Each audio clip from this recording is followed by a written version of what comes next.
Esta é uma ministração da Igreja Vivos com Cristo, no estado do Espírito Santo.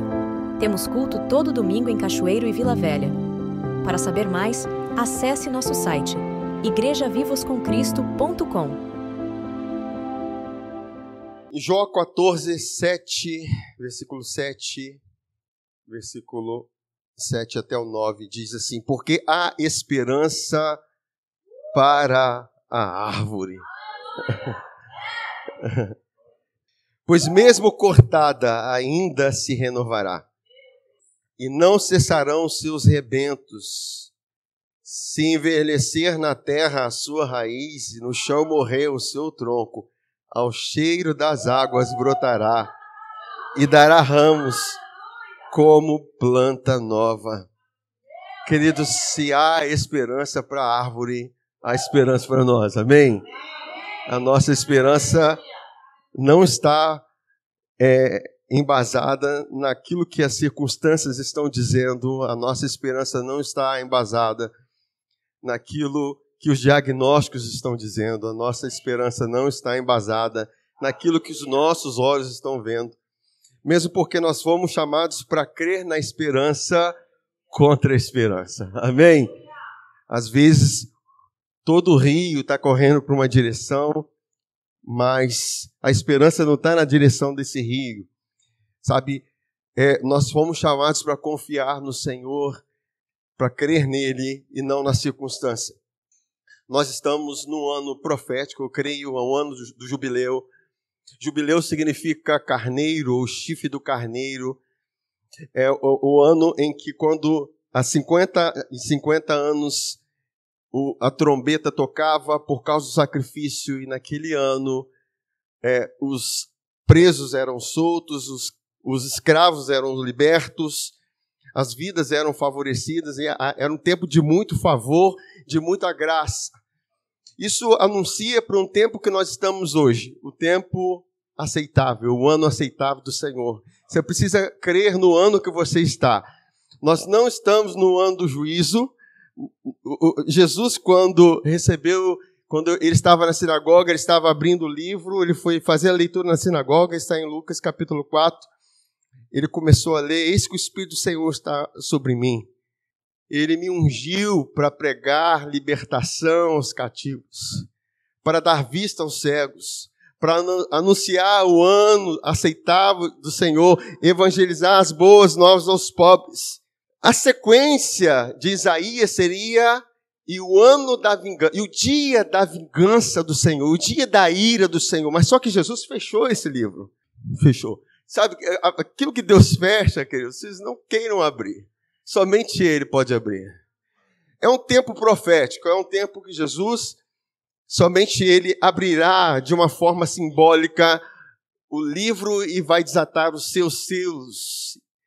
E não vai ser o Cordeiro que vai fazer isso, porque o Cordeiro está sentado sobre o trono. Uma coisa que nós temos meditado é que não está a figura do leão da tribo de Judá no trono. Quem está é o Cordeiro. Apocalipse fala que o Cordeiro está assentado sobre o trono. Agora, quem vai abrir o livro e desatar os selos é a figura do Cordeiro, porque é a figura da força, é o leão, que é a figura da força, é a figura da ira, é a figura daquilo que amedronta. Mas glórias a Deus que hoje nós podemos nos achegar diante do trono da graça, porque não está a figura do leão. Você não chega com medo, mas você chega com ousadia, porque o Cordeiro é manso, porque o Cordeiro, ele foi sacrificado por você. Amém, queridos? Então, esse é o ano, esse é o tempo que nós estamos vivendo. Não creia que a ira de Deus está sobre sua vida. A ira de Deus recaiu totalmente sobre Jesus Cristo por causa dos nossos pecados. Você está num tempo de favor. Agora, nós precisamos saber receber da graça, da abundância da graça e a dádiva da justiça para reinarmos em vida. Não confiarmos em nós mesmos, mas confiarmos no Senhor. Amém, queridos? Sabe, quando nós fazemos essa leitura dessa árvore que mesmo cortada, e nós gostamos muito de falar sobre árvore, não por acaso a nossa logo da igreja é uma árvore. Não por acaso Deus nos chama de árvores de justiça, plantados por Ele mesmo. É bom quando quem planta tem responsabilidade sobre aquela plantação, e quem nos plantou foi o próprio Senhor. Amém? Nós somos árvores de justiça, plantados para a sua glória. E certamente é para a glória, porque não tem recursos naturais para uma árvore cortada. Mas mesmo assim, com os cheiros das águas, diz que essa árvore brota, essa árvore renasce. Sabe, queridos, isso fala de uma vida debaixo de maldição, debaixo de perdas, debaixo de lutas, debaixo de tantas coisas que foram perdidas. Sabe, mas nós estamos falando do Deus que vivifica os mortos. Nós estamos falando do Deus que chama a existência as coisas. Nós estamos falando do Deus que é o nosso Pai, que tem prazer que você experimente de todo o poder da ressurreição que está destinado por você em Cristo. Amém? Não existe nada que esteja morto que não há de ser vivificado em nossas vidas. Em Romanos capítulo 8 diz que o mesmo Espírito que ressuscitou Jesus dentre os mortos habita em nós. Você pode dizer, esse Espírito habita em mim? Esse mesmo Espírito vivifica a nossa vida. Eu paro para pensar e às vezes a gente medita sobre o cristianismo e sobre a obra da cruz e tudo aquilo que foi consumado e a grandeza da sua obra. E eu paro para pensar no poder da ressurreição e começo a imaginar isso. Isso é muita glória de Deus e não pode ser desperdiçado. Só que, às vezes, algumas coisas morrem em nossas vidas e nós ficamos meio que desesperados, como se nós tivéssemos perdido e acabou, e como se a morte fosse o fim. Mas a morte não é o fim, queridos. A morte nunca foi o fim e nunca será o fim. Pelo que eu sei, que a Bíblia diz que Jesus é o alfa e o ômega, ele é o princípio e o fim. O seu fim é Jesus. O nosso fim é ele. Sabe, nós, nessa vida, nós vamos perder, e nós perdemos muitas coisas, perdemos tantas coisas que a gente perde na vida, e cada um tem as suas perdas aí, e a gente tem que parar para pensar, mas é o fim? Sabe, Deus, ele fez, eu vejo a morte envergonhada diante de Deus. Muitos acham que a morte, Deus tem prazer na morte. Não tem prazer na morte, queridos. Mesmo porque a morte é o inimigo de Deus. Deus não criou o homem para morrer. Deus criou o homem para viver. O único que veio para morrer foi Jesus. Eu vim para morrer, para dar minha vida em favor de muitos. E aqui estão os favorecidos. E aqui estamos nós.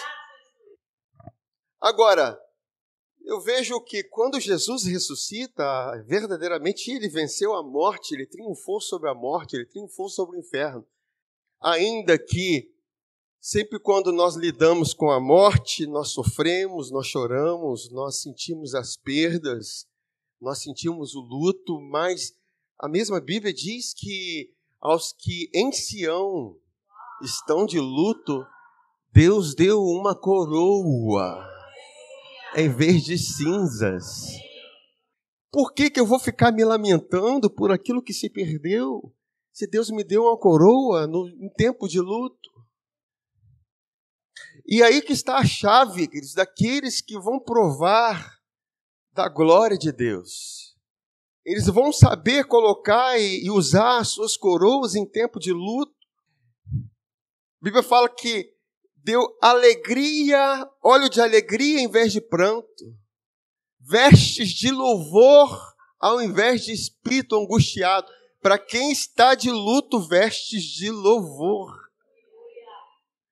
Sabe quando Davi, por causa do pecado com Batseba, e foi um pecado de traição que gerou um filho, um adultério, nasceu um filho, e essa criança ela estava mal, estava prestes à morte. E Davi começou a se vestir de pano de saco, de cinza, deitou no chão, rolava. Era um tempo de arrependimento na vida de Davi, de choro, para que Deus tivesse misericórdia da criança e aquela criança voltasse a ter saúde. Mas, naquele dia, e que Davi passou algumas semanas assim, mas chegou um dia em que anunciaram a Davi a morte dessa criança, a morte desse filho. E quando Davi ficou sabendo da morte do seu filho, ele se levanta, ele troca de roupas, ele tira sua roupa e toma um banho, veste novas roupas e vai para casa adorar. Vai para a casa de Deus adorar. E as pessoas ficaram espantadas. Peraí, mas o tempo em que você estava aí chorando, seu filho estava vivo, você estava se lamentando, agora que anunciou que seu filho está morto, você agora vai, se banha, como se estivesse tudo bem, e vai para a casa de Deus adorar. E Davi fala assim, olha, a criança não pode vir até mim, mas um dia eu irei até ela. Sabe, e essa atitude de Davi fez com que Deus restituísse a Davi com um filho chamado Salomão. Salomão foi um grande rei. Foram 40 anos de paz. Eu não quero aqui ficar olhando pelos pecados de Salomão, suas falhas, mas quero olhar para o tempo em que ele governou sobre Israel, em que houve paz sobre Israel. Foi um homem mais sábio. Por quê? Veio um tempo de restituição. Sabe, Deus é um Deus de restituição. Deus é um Deus de restituição. Não há perdas que Ele não restitui. Até os anos que foram consumidos, Ele restitui. Até o tempo que se perdeu, Ele restitui. Até o tempo que passou, Ele é poderoso para restituir. Não há tempo perdido para Deus que Ele possa restituir, queridos. Sabe, nós não estamos em tempo de lamentações. Diante da grande obra que Jesus fez na cruz, é um tempo de louvor, de adoração, de celebração. Sabe, o ano de jubileu, ele marca um tempo de celebração, de restituição, em que a manifestação da glória de Deus se manifesta em nossas vidas. Agora, eu quero entrar um pouquinho nas realidades dessas águas, do cheiro das águas. Todos nós sabemos que a água não tem cheiro. Pelo menos essa aqui não tem. Mas é interessante porque a Bíblia, ela deixa verdades ocultas. O nosso Pai, Ele é um Pai bem-humorado. Você sabia que Deus é bem-humorado? Deus é um Deus humorado, queridos. Deus que gosta de rir, hein? Ele é sério quando tem que ser sério, mas Ele gosta de rir também. Quantos já viram na internet aquela... Eu gosto de usar uma criancinha que estava brincando com Deus. Ela corria para lá e a mãe olhando. Vem, mamãe. E ela fala assim, vem, mamãe, brincar com Deus. Deus está brincando comigo. Sabe, nós precisamos desfrutar de Deus em cada etapa de nossa vida. Seja numa fase de luto, uma fase de criança, uma fase de... Ele sempre vai estar presente. Jesus falou, eu estarei presente todos os dias. Cris, a presença dele é suficiente para a nossa vida. Diferentemente, Satanás, ele vai sempre querer estar olhando o nosso passado, as nossas falhas, nos colocando no lugar de culpa, lugar de acusação, de medo, daquilo que nós erramos, nós falhamos. Queridos, mas creia, o Deus que em deserto, ele abre um caminho no deserto. Ele abre rios no ermo. É nesses lugares que tem manifestação da glória de Deus. Que eu saiba, a glória de Deus se manifestou na vida de um homem morto. A glória de Deus se manifestou intensamente em Jesus quando ele estava, segundo a Bíblia, aprisionado com as correntes da morte. A luz, ela se manifesta em meio às trevas. Então, nós que conhecemos a luz, que conhecemos a palavra e temos entendimento, nós não temos motivo de ficar muito tempo na lamentação. Nós não estamos isentos de lutas, volto a falar, de aflições. Mas Jesus fala assim, olha, tende bom ânimo no dia das aflições, porque ele venceu o mundo. Eu gosto de analisar aquilo que Deus esconde. Vamos lá, Pai, me mostra onde está aqui. Que águas, que cheiro é esse? Onde estão essas coisas? Vamos, fala. Eu estou quente ou estou frio? Quando já brincaram disso? Se esconde um presente, a criança vai lá procurar. Está quente, está frio? Estou brincando, eu não faço assim não. Mas o Espírito Santo, ele revela. Nós precisamos orar para que Deus venha nos revelar a beleza de Cristo em toda a Bíblia. Toda vez que ele é revelado, existe uma glória que se manifesta para nós. Sabe, em Gênesis, no capítulo 8, no versículo 20, nós vamos ver a primeira vez que aparece a palavra cheiro na Bíblia. É uma forma fácil de você encontrar certas palavras e entender aquela palavra. O contexto é você olhar a primeira vez que essa palavra se manifesta na Bíblia, que ela aparece na Bíblia. É o tempo depois do dilúvio, quando Moisés vai sacrificar e fazer um sacrifício para Deus. Em Gênesis capítulo 8, versículo 20 e 21, diz assim: edificou Noé um altar ao Senhor e tomou de todo animal limpo e de toda ave limpa e ofereceu holocausto sobre o altar. Então havia sobre um altar um animal sacrificado como oferta para o Senhor. E o Senhor cheirou o suave cheiro. Que suave cheiro? Daquele sacrifício. Tinha um cheiro exalando daquele sacrifício. Fala assim, o cheiro do sacrifício. E disse o Senhor em seu coração: não tornarei mais a amaldiçoar a terra por causa do homem, porque a imaginação do coração do homem é má desde a sua meninice. Nem tornarei mais a ferir todo vivente como fiz. Então, o cheiro promoveu no coração de Deus uma vontade de abençoar o homem, mesmo o homem sendo mau. Amém? Mesmo o homem tendo más imaginações no seu coração. Quando ele cheira o sacrifício, e queridos, quando fala de sacrifício, nós só podemos ver um sacrifício perfeito que Deus pode cheirar e se agradar. É o sacrifício perfeito de Jesus Cristo, que foi feito na cruz. Existe um cheiro que exala desse sacrifício. Se com Noé, com o animal que foi sacrificado ao Senhor, houve um cheiro, imagina o cheiro que exala do sacrifício de Jesus. O cheiro que Deus inala por causa do sacrifício de Jesus. Cristo, nós precisamos compreender isso, porque isso não pode estar oculto aos nossos olhos. Então, por causa desse cheiro, Deus falou: eu agora não vou mais amaldiçoar o homem. Eu não vou permitir mais que a maldição esteja sobre o homem. Agora, em Isaías 53, versículo 8, fala que assim como a árvore foi cortada, isso também fala, está falando de maldição, está falando de morte.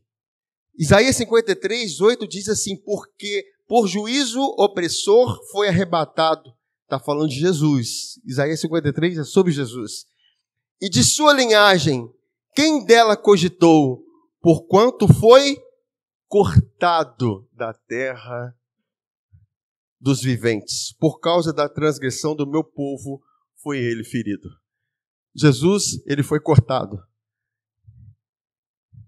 Jesus perdeu a sua vida por causa dos nossos pecados. Isso não é novidade para você, mas você precisa ouvir sobre isso. Isso precisa estar no seu coração. Alguém já foi cortado no meu lugar. Alguém já perdeu a sua vida no meu lugar por causa das minhas transgressões. Se alguém perdeu a vida por causa das minhas transgressões, eu não vou perder a minha vida por causa das minhas falhas, dos meus pecados. Amém? A esperança para a árvore, amém? E eu quero compartilhar com vocês lá em Gênesis. Nós vamos falar sobre a bênção de Jacó, que tem muito a ver com aquilo que nós estamos falando aqui. Jacó está lá em Gênesis 25, 27. Jacó é filho de Isaac com Rebeca. Eles não podiam ter filhos e Isaac orou insistentemente a Deus e Deus ouviu a sua oração e deu filho. É verdade, 2 filhos, que eram gêmeos, era Isaac e Esaú. E dentro do ventre eles brigavam, eles lutavam dentro do ventre. E Rebeca perguntou, Senhor, o que é isso? Existem 2 nações em que o maior servirá ao menor. Está falando de Jacó e Esaú. E é interessante, em Gênesis 25, 27, no versículo 27, diz assim, cresceram os meninos, Esaú saiu perito, caçador, homem do campo, Jacó, porém, homem pacato. Que currículo de um e currículo de outro. Cara, era perito, Esaú era perito e Jacó era um homem pacato. Habitava em tendas. Isaac amava a Esaú, porque se saboreava de sua caça. Rebeca, porém, amava Jacó. Queridos, agora eu vejo quanto problema eu vejo sobre essa família, e especialmente sobre a vida de Jacó, porque ele não tinha o amor de seu pai. A vida desse rapaz, desse Jacó, realmente ia promover um distúrbio emocional na vida dele. Nós sabemos quanto que faz a falta do amor do pai em nossas vidas, a falta da presença do pai em nossas vidas, mas glórias a Deus que nós temos um pai perfeito que nos ama. Amém, queridos? Agora, essa realidade de Jacó fez com que ele ambicionasse ou desejasse algo que era superior, algo do alto, algo que era espiritual. Ele queria a bênção da primogenitura que estava por direito destinada a Esaú, que foi o primeiro que nasceu.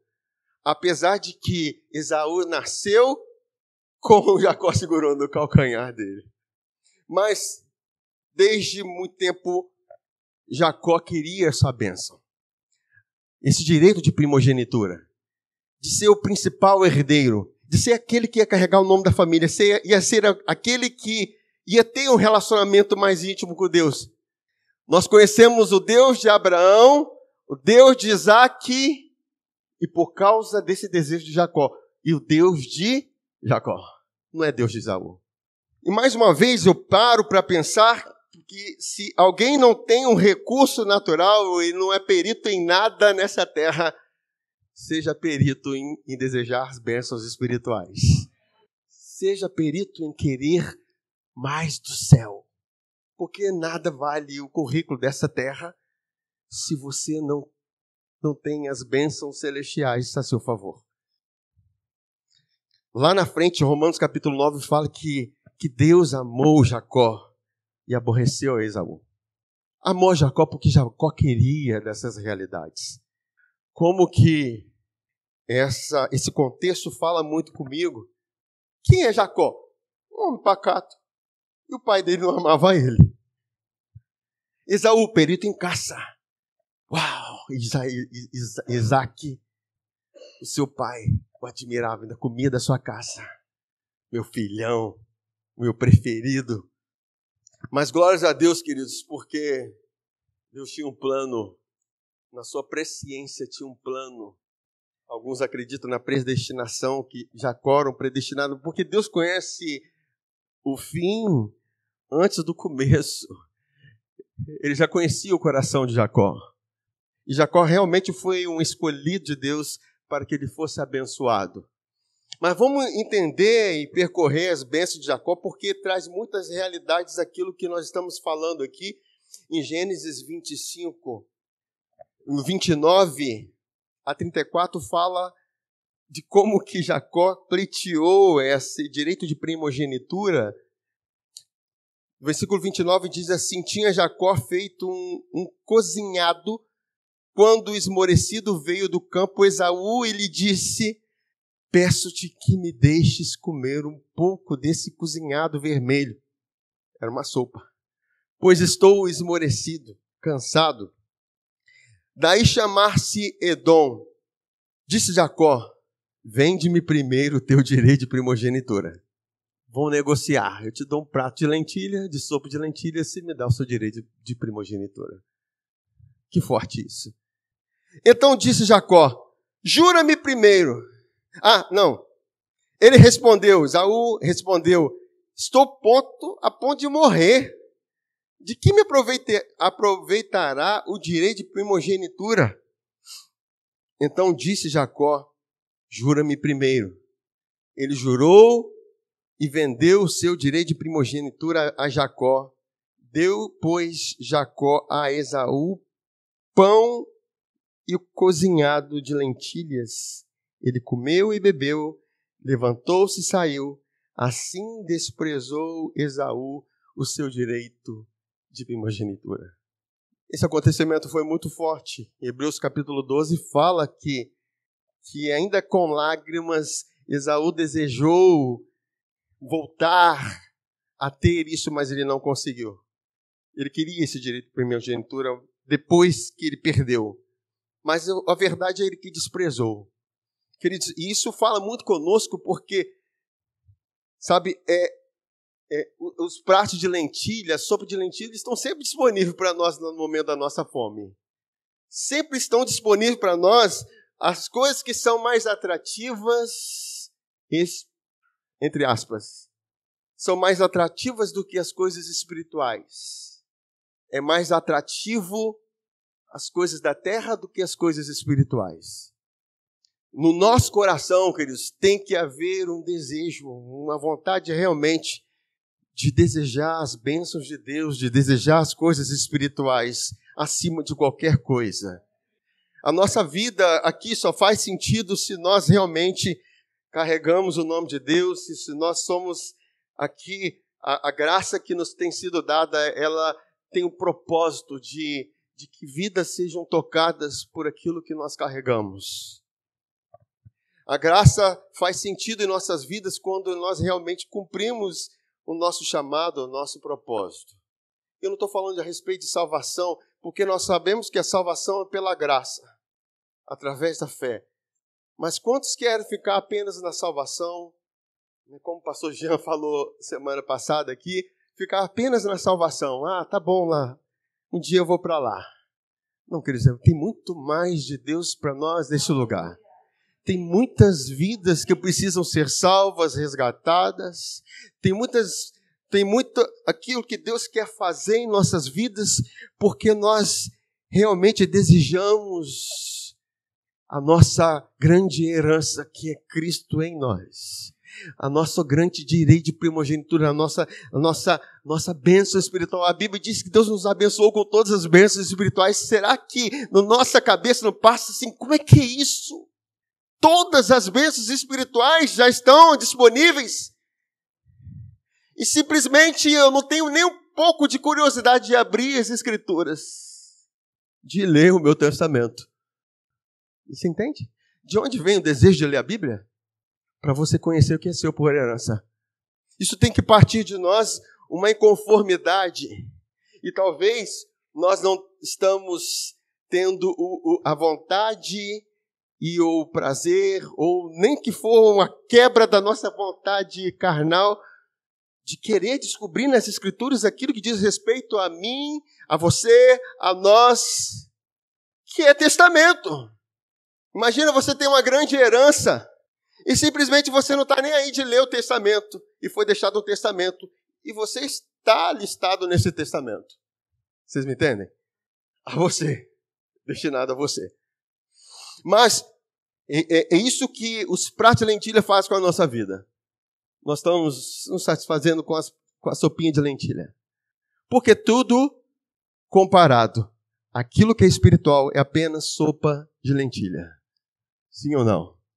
Qualquer coisa natural comparado com o espiritual é sopa de lentilha. nada perto. Porque certamente Esaú não estava nem aí para aquilo que é espiritual. E isso é sério, queridos. Porque eu não quero passar aqui nessa terra e sem possuir aquilo que é meu.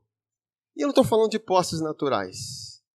Porque a maior posse da minha herança, a maior porção da minha herança, e a porção da minha herança é o Senhor, né? É ou não é? É quem eu sou nele.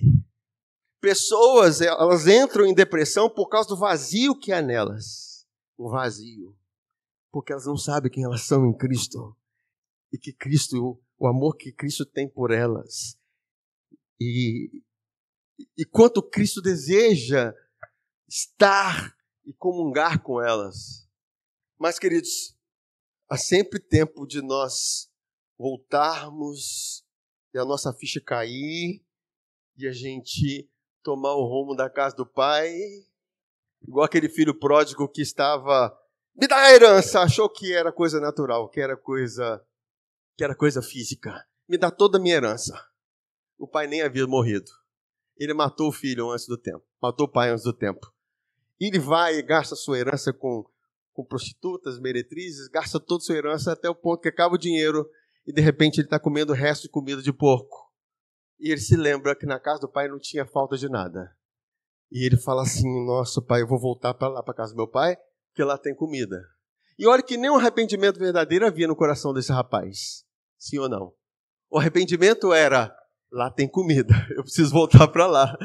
Aqui está acabando a comida. Porque se tivesse comida ainda, se tivesse dinheiro ainda, ele estaria lá ainda. Mas como é bom quando acabam os recursos naturais, quer dizer, a gente encontra aquilo que permanece. Como é bom quando acaba aquilo que é natural e a gente encontra aquilo que permanece para sempre. Porque o que permanece para sempre é a presença daquele que supre todas as nossas necessidades, que permanece para sempre é aquele que nos deu a identidade de filho. E aquele rapaz volta para a casa do pai, e o pai estava esperando, não para castigá-lo, para condená-lo, para abraçá-lo, dizer, meu filho está fazendo falta. Pode me tratar como um dos seus servos. Meu filho, você vai ser sempre meu filho. Colocou o anel do dedo, colocou sandália nos pés, a melhor roupa. Estavam lá, queridos, era dele. Agora, se ele não voltasse, ele estaria ainda na condição de escravo. Amém? Mas, enfim, eu li tudo aqui.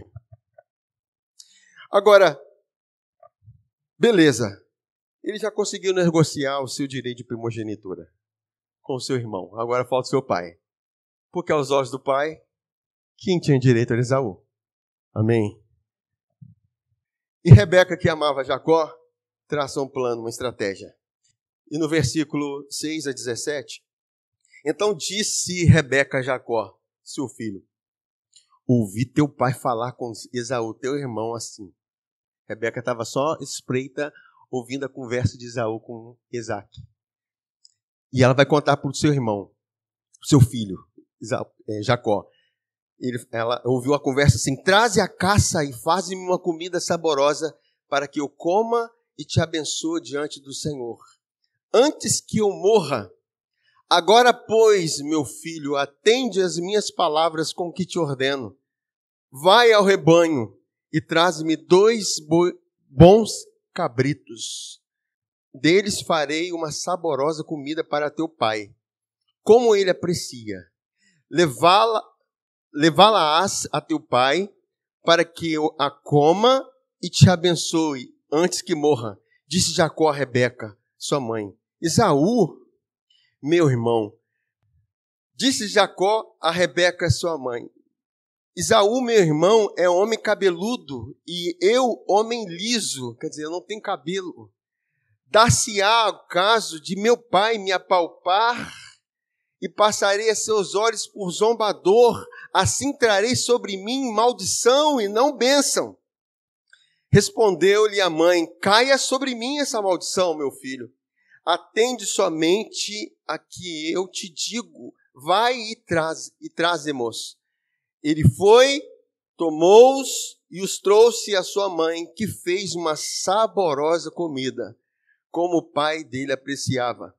Depois tomou Rebeca a melhor roupa de Esaú, seu filho mais velho, roupa que tinha consigo em casa, e vestiu a Jacó, seu filho mais novo.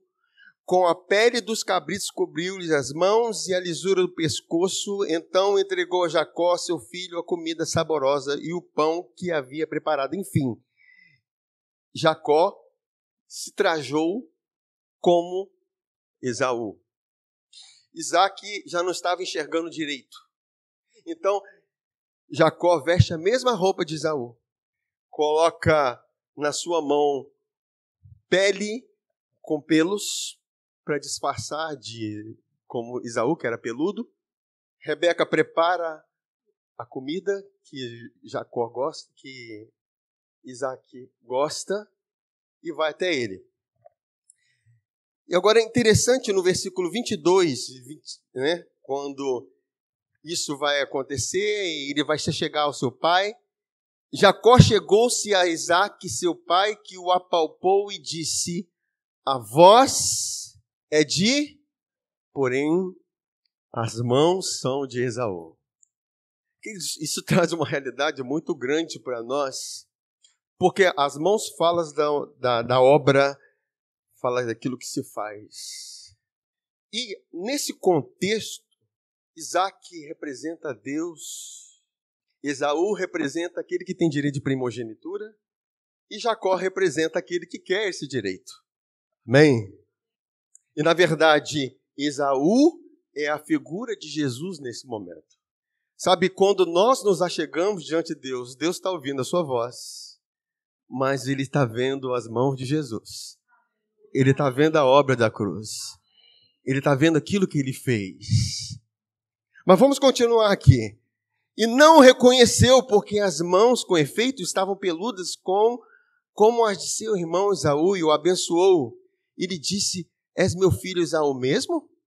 Ele respondeu: eu sou. Então disse: chega isso para perto de mim, para que eu coma da caça de meu filho, para que eu te abençoe. Chegou-lhe, ele comeu, trouxe-lhe também vinho, e ele bebeu. Então lhe disse Isaque, seu pai: chega-te e dá-me um beijo, meu filho. Ele chegou e o beijou. Então o pai fez o quê? Aspirou o cheiro da roupa dele.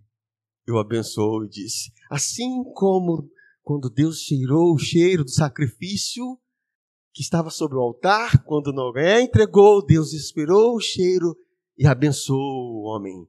E abençoou Noé. Abençoou a filha de Noé, os filhos de Noé. Amém, queridos? Vocês conseguem compreender e enxergar essa verdade? E eis que o cheiro do meu filho é como o cheiro do campo que o Senhor abençoou. Deus te dê o orvalho do céu e da exuberância da terra, e fartura de trigo e de mosto. Sirvam-te os povos e nações te reverenciem. Sê Senhor de teus irmãos, e os filhos de tua mãe se encurvem a ti. Maldito seja o que te amaldiçoar, e abençoado o que te abençoar. Queridos, quando nós, entenda uma coisa, o sacrifício de Jesus promove um cheiro. E esse sacrifício foi por causa de quem? De mim e de você. Esse sacrifício representa a obra perfeita de Jesus. Representa tudo o que Ele fez para nós. Sabe, quando nós nos achegamos diante de Deus, conscientes do sangue e do sacrifício, nós estamos exalando o mesmo cheiro desse sacrifício. Nós estamos exalando o mesmo cheiro, o mesmo perfume, pelo qual Deus abençoou o homem, pelo qual Isaac abençoou Jacó.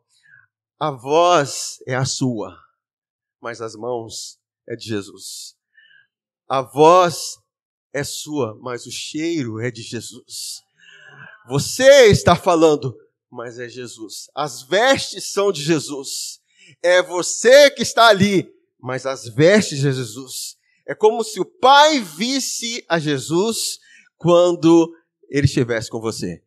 Porque é dessa forma que Deus se relaciona conosco, queridos. Entenda que Deus não te abençoou por causa das suas obras. Deus não te abençoa porque você fez algo. Nós não tínhamos direito de primogenitura. Nós éramos o Jacó da história. Nós apenas queríamos uma bênção. Mas a partir do momento que cremos em Jesus, todo o sacrifício que Ele realizou na cruz me favorece. Tudo que Ele fez na cruz me favorece. Ele foi cortado, Ele foi moído, Ele foi partido, Ele foi ferido, Ele foi amaldiçoado para que você fosse abençoado. Queridos, é uma visão espiritual.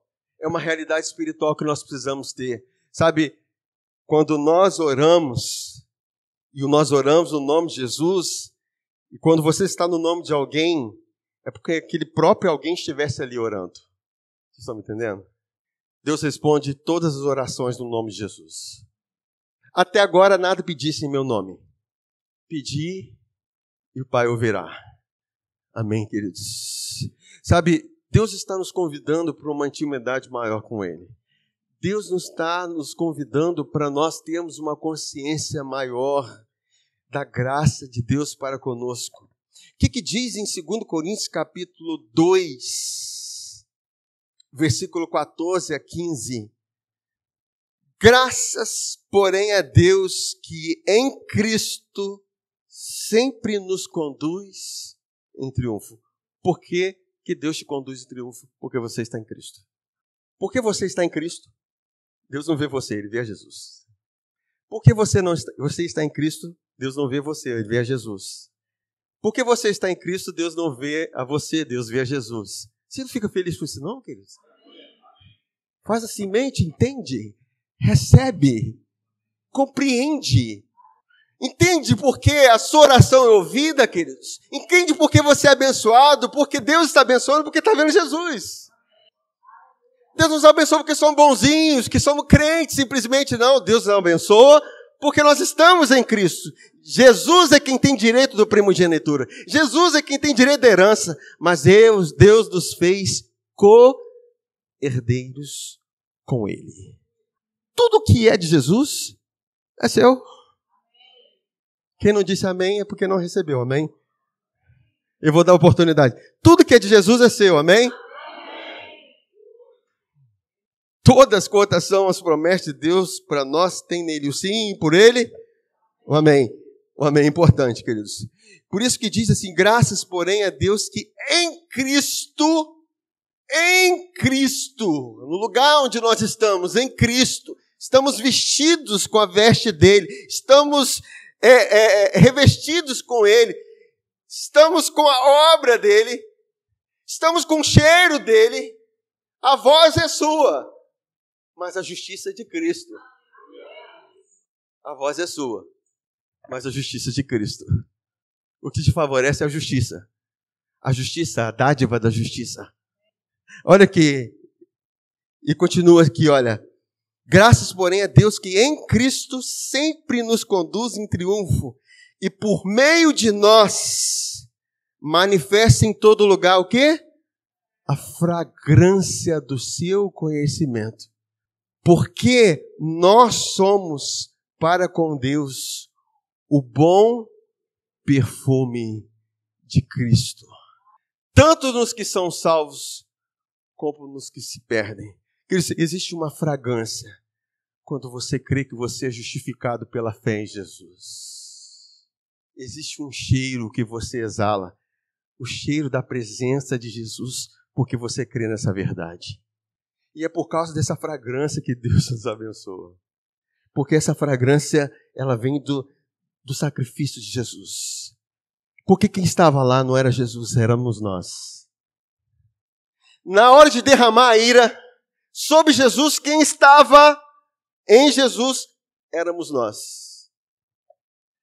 Na hora de derramar a ira sobre a cruz, quem estávamos lá éramos nós. Agora, na hora de derramar o favor, quem está aqui é Jesus.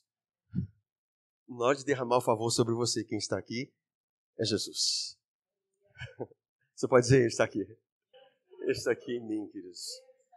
Em Apocalipse, já estou terminando, no capítulo 8, versículo 3 a 4, diz assim: Veio outro anjo e ficou de pé junto ao altar com um incensário de ouro e foi-lhe dado muito incenso para oferecê-los com as orações de todos os santos sobre o altar de ouro. O incensário onde colocava o incenso se queimava e exalava o perfume. E isso era misturado com as orações, porque quando vinha o cheiro, quando Deus sente o cheiro, Ele se lembra do sacrifício. Quando Ele se lembra do sacrifício, Ele sente vontade de abençoar. O mesmo desejo que havia sobre Noé, eu abençoo toda a humanidade. Entende que Deus te abençoou por causa desse cheiro, Cristo. Nós somos o bom perfume de Cristo. Não vale mais sobre nossas vidas maldição. Entende que ao cheiro das águas brotará, como planta nova vai renovar. Porque o cheiro dessas águas, as águas que são promovidas, a água compara-se à palavra. Quando você entende, você crê nessa verdade, quando você está crendo nisso, queridos, e você se expressa dessa maneira, e você crê nessa verdade, queridos, a bênção de Deus vem sobre você. Deus tem prazer em te abençoar. Não por causa daquilo que você faz, mas por causa daquilo que Jesus fez. Amém? Aí veio o outro anjo e ficou de pé junto ao altar com um incensário de ouro, e foi-lhe dado muito incenso para oferecê-los com as orações de todos os santos sobre o altar de ouro que se achava diante do trono. E da mão do anjo subiu à presença de Deus a fumaça do incenso com as orações dos santos. Deus quer responder suas orações. Deus quer responder suas orações, as nossas orações. E Ele responde às nossas orações quando nós a fazemos com o entendimento que nós estamos fazendo no nome de Jesus. Quando você entende que não é por causa de você, é por causa de Jesus. Se nós não oraríamos no nome dEle, oraríamos no nosso nome. Está aqui o Aloísio, que fez isso, que fez aquilo outro, fez aquilo outro, fez aquilo outro. Não vai subir perfume nenhum. Mas quando você chega, a Bíblia diz, chegamos com ousadia por causa do sangue de Jesus. Retenhamos com confiança a esperança proposta, porque fiel é aquele que fez a promessa. Por que eu me cheguei? Por causa do sacrifício.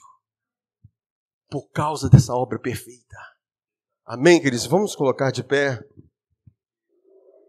Deus está vendo suas mãos, está vendo as mãos de Jesus. Por isso que a Bíblia diz, imporão as mãos sobre os enfermos. Eles ficarão curados. Porque não é você. Vamos orar, queridos? Coloque a mão sobre a sua cabeça. Pense que não são as suas mãos, mas são as mãos de Jesus. São as mãos de Jesus sobre você. E eu quero orar ao Pai no nome de Jesus. Declarar que sobre sua vida nenhuma maldição vai prevalecer. Se um dia você foi cortado, se um dia houve perdas na sua vida, o cheiro das águas está aqui nesse lugar e vai promover vida sobre você. Pai, no nome de Jesus, nós te damos graças pelo sacrifício de Jesus. Não tem a ver conosco, mas tem a ver com Ele. Obrigado, Pai, porque o cheiro do sacrifício de Jesus é evidente sobre nossas vidas aqui. Porque nós cremos naquilo que Ele fez por nós. Ele foi feito maldição por nós. Ele foi feito pecado por nós, a fim de nos tornar justiça de Deus. Eu quero declarar agora, Pai, que nenhuma maldição permanece sobre nossas vidas. Senhor, nós fomos resgatados da maldição da lei, porque Cristo foi feito maldição no nosso lugar, e nós declaramos um tempo de favor, de graça, de bênção, de saúde. Senhor, as mesmas mãos, Senhor, agora não são as nossas mãos não, são as mãos de Jesus, as mãos que nos abençoam. Pai, as mãos que abençoam a nossa saúde, as mãos que tocam a nossa vida, as mãos que curam as nossas feridas, as mãos que arrancam, Pai, tudo aquilo que não provém do Senhor, tudo aquilo que o Senhor não plantou, eu declaro, Pai, sobre a vida de cada um aqui, eu incluo a minha, Senhor, abençoado. porque não são as nossas mãos, são as mãos de Jesus. Aleluia, nós somos abençoados, Pai. Eu declaro, Pai, uma chuva de bênção sobre a vida de cada um. Eu declaro, Pai, o ano do jubileu se manifestando no nosso meio. Pai, coisas que estavam presas, destravadas, Senhor, soltas no nome de Jesus. Ah, Senhor, coisas que estavam na justiça, liberadas no nome de Jesus. Ah, Pai, eu declaro o favor do céu sobre nossas vidas. Uma onda de bênção e favor sobre a vida de cada um aqui, porque é o tempo, Pai, que nós estamos vivendo. É um tempo de favor, é um tempo de cuidado, porque Jesus, Ele merece, Ele merece, Ele merece, e nós recebemos aquilo que é dele, Pai, e nós te damos graças, no nome de Jesus. Amém? Glórias a Deus. Quantos recebem?